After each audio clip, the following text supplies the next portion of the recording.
So, good afternoon, everybody. Everybody has had a heavy lunch, I guess.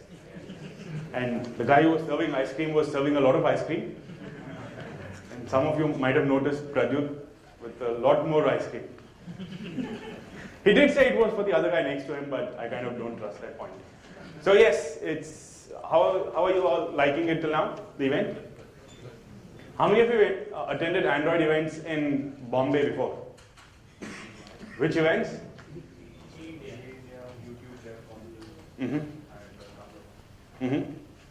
So if you have any feedback for the event, give it to that guy there, Pradyut. He has also done Nitrodroid in Goa the last 2 years. I've been fortunate enough to be at that event there too. Now, minimum requirements. It's a very open-ended topic, right? The negatives of an open-ended topic of sorts come that a previous speaker might have done already talked about some of the things that you're going to talk about. So Amrit has talked about a few things that I had time to talk about, but I've still kept it because what I'll do is I'll probably dive a little more into the points, what I'm talking about, and give a different perspective also. So what are minimum requirements? How many of you play games? PC games, right? How many of you play PC games? That's a massively low number when compared to mobile games. It shows, right, the world has changed. But for those of you who play PC games, this was minimum requirements, right? You used to have a game, it used to tell the processor, RAM required, storage required. These are things of the past though now. Now everything runs everything almost, right? Have you ever heard minimum requirements for a game on mobile other than the OS version per se?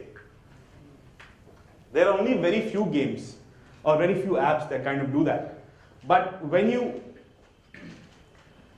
think of minimum requirements in an app, especially from a developer's perspective, it is just not making sure your app runs on all the devices. It is just not making sure it runs on the cheapest device on the market. It is just not making sure your apps are bug-free. It's a good thing. They're all good things to have. It's not enough that your app is feature complete, or as Amrit was mentioning, it's not enough that your app has a bucket load of features. It's not enough that your app is consistent with the platform. Even if you do all these steps, at times your app might not be doing well. You might not even figure out why that's happening. You build an app, it is bug-free, everybody has positive things about it, but it's not being downloaded. You don't know why it's not being downloaded. If it's downloading, people are uninstalling it. You have no idea why that's happening. So when it comes to minimum requirements, you need to think, well, as I say, outside the box. So we as developers have been taught to think in a certain way. And the previous list was one of those checklists, right? That we need to make sure this happens, this happens, this happens. But especially for an app developer, something interesting happens for an app developer. If you're a developer, you're just a developer. When you're an app developer, you suddenly move into the entrepreneur space. Because an app is just not about building the app. It is about selling your app, it's about marketing your app, it's about taking user input, it's about resolving that. Because suddenly you're in a bigger pond, right? Especially, it's even true for indie developers. So before mobile, the word indie developer was not that heavily used, right? Because on the historical PC platform per se, there are not that many indie developers. Distribution was hard. The app stores solved that. Marketing was hard. Ad networks and the app stores solved that. So you tend to move into the entrepreneur space. So all of you are developers, I'm guessing, right? So who are you guys? You're app developers. What do you like the most? A full lunch, I guess. What do you guys like? If you're an app developer, what do you want? Okay, that's a big thing, right? I want to be rich. How rich? You develop a great app, but what else do you want? Is it fine if the app is great, nobody downloaded it, and you made nothing out of it? It depends. It's a relative. It's a perspective, right? Yes. You need to step outside the building to figure out if it's a great app, right? So what else? What else do you guys want? You guys want to be the next developer of Flappy Bird, right? Who had so many downloads, everybody covered him, people were saying he makes $50,000 a day. You guys want to be that guy, right? No? No? Why? I don't know. He smokes a lot, I know that much. But why wouldn't you want to be somebody who developed a game like Flappy Bird? Or any popular game? Why wouldn't you be one of the hundreds of developers building this kind of game right now? How many of you know about 2048? We haven't added here. Yeah. So I guess everybody who knows about 2048 knows about Threes, right? Yes. Right? So Threes was an insanely popular game that came onto the Android platform. Somebody built this game and open sourced it, and now there are just tons of clones of this. Yes, nobody is making money of it, but that one guy who made the open source clone of it on the web, he's become popular because all the apps that built this say based on that guy's work, right? So all of you want to be in one of that space, right? It can be either this, it can be that, it can be the next WhatsApp, it can be the next Facebook. For all I know, some people will, I'm guessing all of us would want to be the next Microsoft, the next Apple, the next Google, right? No? Heavy stomachs don't talk a lot. But how do you get there? Everybody's full. Right? How do you get there is data and tools. How many of you know this guy? Or the character? I just feel very old right now. Data. Yeah, even he feels very old, I'm guessing. None of you know this guy? You guys don't know them? Yeah, there's a third person feeling very old now. You guys don't know this guy? I'm just keeping quiet. Fourth guy who feels very old right now. Seriously, how many of you have watched Star Trek? Oh my god. You guys need a TV. I'm good. How many of you know Justin Bieber? Okay, now, no, I won't. I don't trust you anymore. My god. I had so many thoughts on this slide and now I have all different thoughts. I feel so old. Damn it. Okay. This was such a nice continuation to my, anyway. So this guy is a character in Star Trek. He's an android, right? And his name was Data. He knew everything, could do a lot of things, etc. Of course, now he's grown very old, like 4 of us here. But that's what's important, right? You need data and tools. What kind of data do you need? Come on, hint. It was done in the very first section. Food brings in amnesia. No. Market survey, yes, some kind of data. That's data. User feedback. What else? Information to build an application. I'm sorry? Information to build an application. What would that be? I mean, enough information to build a complete application. Okay, I'm confused. Maybe I'm just too old. Yeah, but information to build application is like market research, right? It's something like market research where you figure out, okay, there is a need for that. It can also be, you know there is money there, how Amrit was saying that people do. You know there is money there, you want a piece of it. Market research helps there. What else? What other data will help you if you're an app developer? Amrit, nobody is paying attention in your talk. If that problem has already been tackled. Other than me who was saying, shit, I have the same. If that problem has already been tackled or not, I mean, you are building the same thing again. It's something Again, that's market research of sorts. What else? If you have an app on the App Store, what kind of data will help you? Analytics. Wow. That's like, Analytics, yes. What does analytics get you? What else other than analytics? I'm sorry? Feedback. Some people were paying attention. It's just the lunch I'm telling you. So yes, you have analytics, you have bugs and crash reports, you have user engagement and other tools. And of course, if two people talk about the same thing on one day, it must be important. So how many of you know this concept of 50 shades of purple or 50 shades of blue? There's a nice anecdote. How many of you know Melissa Mayer? Seriously, man. The others don't know who Melissa Mayer is? Who's Yahoo's CEO? Marisa. Marisa. What's the name? But seriously, you guys don't know her? She's the current CEO of Yahoo. She used to work at Google. She was insanely popular for doing stuff based on data. How many of you remember the time, I think 6 months ago, when Yahoo had done like 50 versions of its logo? Seriously? We can probably compliment the chef right now. Yeah, and she was even popular. The 50 Shades of Blue anecdote also comes from there, where she had decided on the Google same homepage, check out which shade of blue works the best based on massive scale of A/B testing. Right? So A/B testing also is analytics, right? In a way, it tells you a lot. Of course, bug and crash reporting, as Amrit said, is also very important. If you don't know what's breaking your app and what is making people leave, you can't fix it. User engagement and other tools is also very important.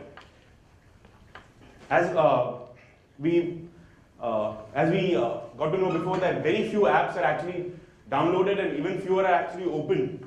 So the first challenge for you is to get the user to know that your app exists. The second challenge is to get him to download the app. The third challenge is for him to actually open the app. The fourth is for him to constantly use the app, right? And you need all this data to figure out where you can improve that process of yours. Analytics. Although I have put measure everything at the bottom, but basically it is measure everything. Measure how many downloads you're getting, measure how many users you have, measure how many daily active users you have, measure how much it costs you to get that user to use your app. Measure average revenue per user. There's a term called ARPU. How many of you have heard of ARPU before? A good thing I put the full form there. Right, it's the average revenue per user. Measure everything. If you can, measure time spent on a screen, which buttons are user clicking. As Amrit mentioned, they figured out that people were spending more time on that screen, right? That data helps you to figure out what is wrong. If somebody is spending 3 times more time on a screen, either it's a brilliant game, right? Or they don't know what's happening on that screen, right? Or your app might be slow, which this data combined with crash analytics will help you figure it out, right? But data is everything. All of you have heard of big data? What is big data? Big data. What's big data? Yes. In unison, we all said yes. What's big data? So, Mr. Fifth Elephant. I'm sorry, I'm just making. What's big data, according to you? It's Big data. Again, compliments to the chef. Right? So, personally, in my view, big data is just lots of data, and lots of data that you can analyze, and you can figure out what's happening. Right? In a way, that's big data. But big data has its own problem of handling big data, which is what people usually talk about when they talk about big data. Bugs and crash reporting. So you need to know what failed. If something is crashing, Amrit is right now fixing a bug report, right? Which is why he has my phone. He knows something is crashing. Don't wait for a user to tell you that something is crashed. Figure out that something is crashed, because if one person has told you something is crashing, there are probably 80 other people who figured out the app crashed. I'm not going to use it. How many of you have heard of the company Color? Okay, let me tell you about the company Color. They came in with a lot of hoo-ha. They raised $41 million in funding. When they launched on Android, their app was crap. Nobody used it. Nobody even went for a second look on that app. And of course, then Apple bought the company just for the domain color.com. But that's if, of course, they didn't do testing. That is one thing. But you need to figure out why the app is crashing, in short, and fix it proactively, not reactively. Don't wait for somebody to tell you, this is crashing, so I'm giving you 4 stars. If you fix this, I will give you 5 stars. Right? Don't wait for that. The other thing that crash reporting helps you is to prioritize. Figure out what is your biggest issue and solve it first. Right? If, as Amrit said, if one person has 100 crashes, when compared to 100 people having the same issue, you'll probably solve the issue that's affecting 100 people first, right? Making 100 people happy is good. One person happy is hard, unless you're the only user of the app. Where you can just lie to yourself. Or have ice cream and well, sit in a conference. Right? The third one is user engagement. So we went through the 4 challenges of an app developer, right? One of the 4 challenges, many challenges. There are more than that, but kind of they're the main 4 challenges if you look at. Now, if somebody has installed your app and he's never opened it, what good is he doing you? For you, rather. He's not doing you any good, right? Suddenly you release an update, his Google Play auto updates the app. He doesn't know your app got updated unless he saw the notification, right? Or if he's somebody who fixed that, who talked about, if 100 people told you I'm having this issue and I will give you 5 stars if you fix it, how do you get back to those 100 people?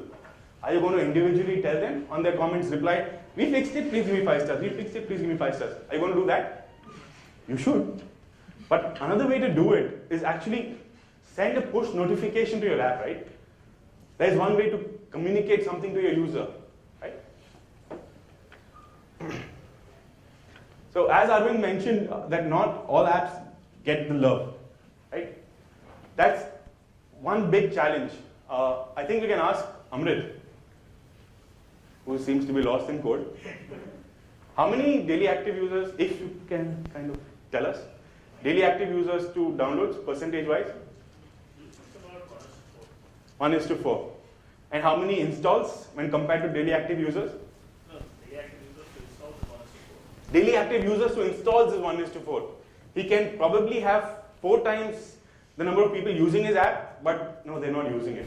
There are just way too many apps on people's devices. How many apps do you have on your phone? 20, 30, 100? 178. I feel young now. Yeah, you're right. I probably use only 50 of them. Let- They're just too lazy to uninstall. It's even less than that, right? Yeah, probably. Yeah. 100. How many games do you guys have on your phone? 50 games? Oh. 2 games. And how many do you actually play? Candy Crush. Right? So that's the challenge, especially on an ecosystem where you have 10 pages of apps and you're not willing to swipe. God save you if your name starts with Z, if your app's name starts with Z. It's hard, right? You need to engage with the user. But how do you engage with the user? Are you going to go to your Twitter account and tell everybody, look, I just made the best curry in the house? More importantly, are all the people following you on Twitter, are they the same people who installed your app? Not necessarily, right? What about App Store comments? So if you look at Google Maps, it has approximately 500 million to 1 billion downloads. But the number of people who rated it are only 3.6 million, which if my math was correct is around 6%. Right? If those guys have only a 6% of percentage of people telling them, giving them feedback, it's even harder, right, for you guys, or for the rest of us, not you guys. But those ratings are important. So you need to engage with the user to figure out, to give him feedback, get feedback from him, and hopefully try to rate your app. So how do you do it? You use services which allow you to push messages to your users, so that even if your app is not open, you can get the message out to him. Of course, you can always give him updates within the app. But that limits your updates to only people who are using your application. You can ask users to rate your app. A lot of apps do this, but don't nag the user. Right? Because in Android, you cannot verify if the user has rated your app, unless you have somebody in data entry doing it. It's theoretically possible, but don't do it. Right? Get feedback from the users. Apptentive is the one company that allows you to get feedback from your user via app surveys. So put in these kind of services. What else? as we already know, have a monetization strategy. Ideally, don't wait for a gazillion users to come and then say, okay, no, I'm going to put ads. Because what happens, let's say you have X number of downloads, and that's a good number of downloads. Now, when you decide to put ads, you're actually pushing an update for the app. And those 3/4 of the users who never used your app won't update your app either. So where you thought you had that many users, you actually don't, and even less will update. So you actually won't be able to monetize those users, right? So decide on your monetization strategy early on, right? And think about profit loss always. Now, many of us simple app developers, we don't even think of profit loss. We never think of promoting our app.